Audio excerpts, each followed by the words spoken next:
Naku po, US Secretary of War Pete Hegseth binalaan ng China at Russia. Huwag niyong subukan ang US military. Naku po, pag-usapan natin to mga kapatid, samahan ninyo ako. I'm just a young nigga chillin' on it. First time I seen ice was a Alright, magandang araw sa inyong lahat. Welcome na naman sa ating panibagong video reaction, review, commentary, opinion, criticism at kung ano-ano pa. Talagang nagbabaga mga kaganapan ngayon mga kapatid sa iba't ibang panig ng mundo at lalong-lalo na dito sa tatlong napakalaking bansang ito, Amerika, China, Russia. Dahil sabi ni Defense Secretary Pete Hegseth o Secretary of War Pete Hegseth, no? Huwag niyong subukan. Sabing gano'n, no? Don't test US military might.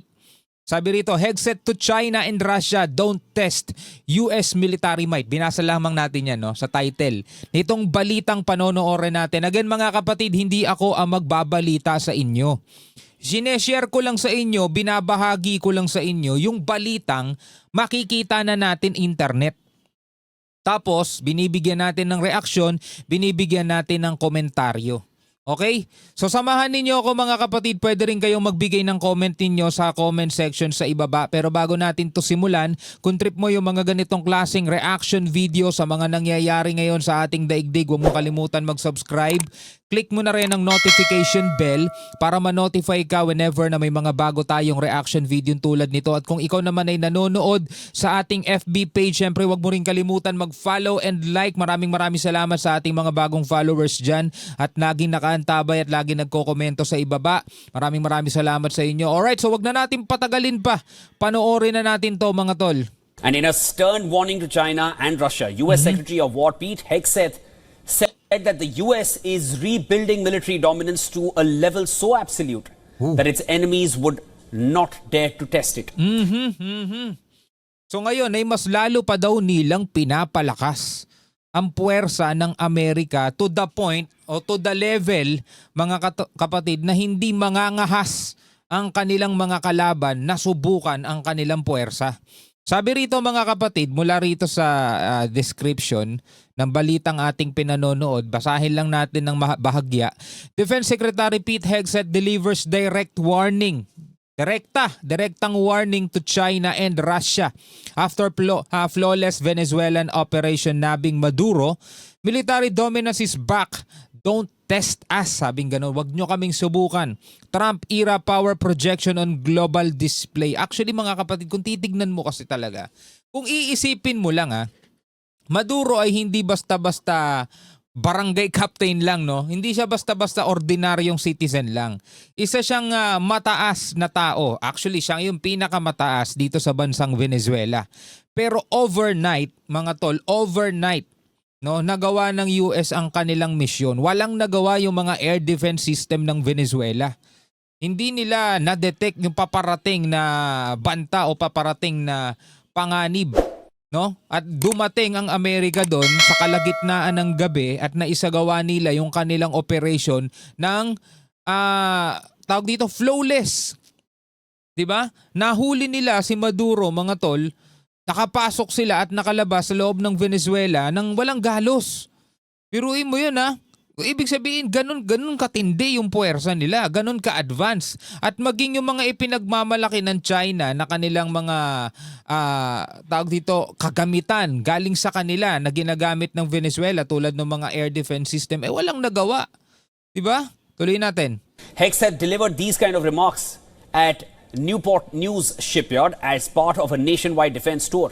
Speaking on the US recent military operation in Venezuela, Hegseth said it served as evidence of renewed American military readiness and the limits of non-American defense technology. Nadamay tuloy ulit yung Russia. Sabing ganun mga tol, no? Ito'y isang ebidensya o patunay kung gaano sila kalakas at kung gaano kalimitado lang yung kakayanan ng mga kagamitan nagawa ng ibang bansa. No, balikan natin mga kapatid yung sinabi. Hindi man niya sinabi direkta no mga tol, pero alam naman natin kung ano yung mga kagamitang tinutukoy niya, which is lahat yun mga Chinese made. Actually meron ding mga galing sa Russia na ginagamit dito sa Venezuela. Pero lahat yun mga tol walang nagawa.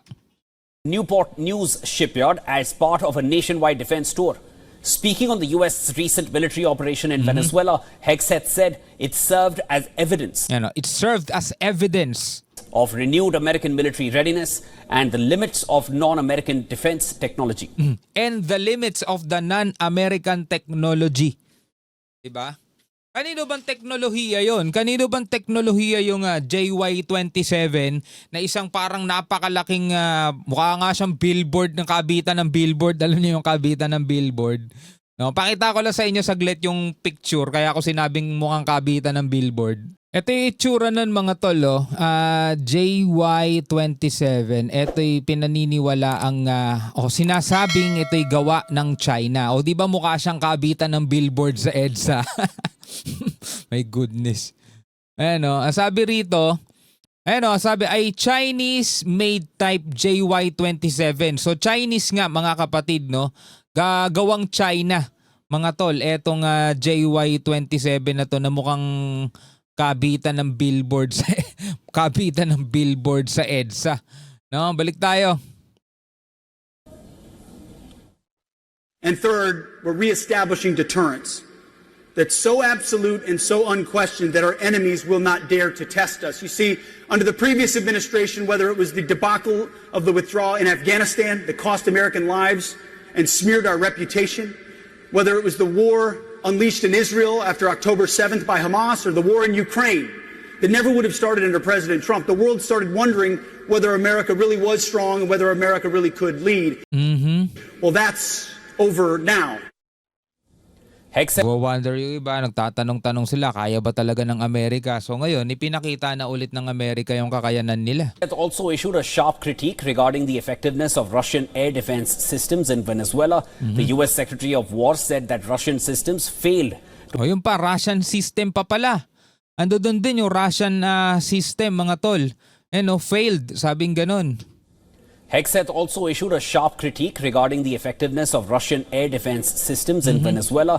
The U.S. Secretary of War said that Russian systems failed to activate when U.S. Special Forces operated in Caracas. Pero mo, hindi lang pala Chinese made. Meron din palang Russian made din dito. And then we saw 3 nights ago in downtown Caracas in Venezuela as nearly 200 of our greatest Americans went downtown in Caracas. Seems those Russian air defenses didn't quite work so well, did they? Downtown Caracas and grabbed an indicted individual wanted by American justice in support of law enforcement without a single American killed. Both China and Russia have been long-standing allies of the now deposed President Nicolas Maduro. The capture of Maduro and his wife by U.S. military forces prompted strong reactions from Moscow and Beijing, with both Matagal na. sides condemning U.S. actions and calling for Maduro's immediate release. No, calling for Maduro's immediate release kasi nga allied ng China at saka ng Russia etong Venezuela. Kaya kinukundina ng Russia, kinukundina ng China etong pag-atake, pagsalakay ng Amerika dito sa Venezuela. How ironic mga tol na sinasabi ng China na nilalabag ng Amerika ang international law sa ginawa nilang pagsalakay dito sa Venezuela. Ganon din ang North Korea mga tol. Bumoboka rin yun, di ba? Pero tignan nyo, kailan ba nila mga tol kinundina ang Russia sa pagsalakay sa Ukraine? O, di ba North Korea mga tol, sinasabi ng North Korea na mali daw ang ginawa ng US sa pagsalakay dito sa Venezuela. Pero tignan nyo naman sila, nagpadala pa na sundalo sa Russia laban sa Ukraine. Di ba ganun din ang ginagawa ng Russia sa Ukraine mga tol? Sinasalakay din nila at gustong kuhanin ng Russia yung ilang teritoryo ng Ukraine. Anong pinagkaiba nun? Bakit dito mali tapos dito suporta sila, di ba? Kita nyo yung hypocrisy? Hipokritong mga leader mga tol. Wala talagang kapayapaan yung ating daigdig kung ganito mga namumuno, di ba? Anyway, mga kapatid, bilang mga Pilipino, ano ang inyong masasabi at ano ang inyong masasabi tungkol sa nangyayari dito sa ating daigdig? Pwede ka magbigay ng komento sa ibaba. Hanggang sa muli, ako nga pala si Shobaldi. Peace out.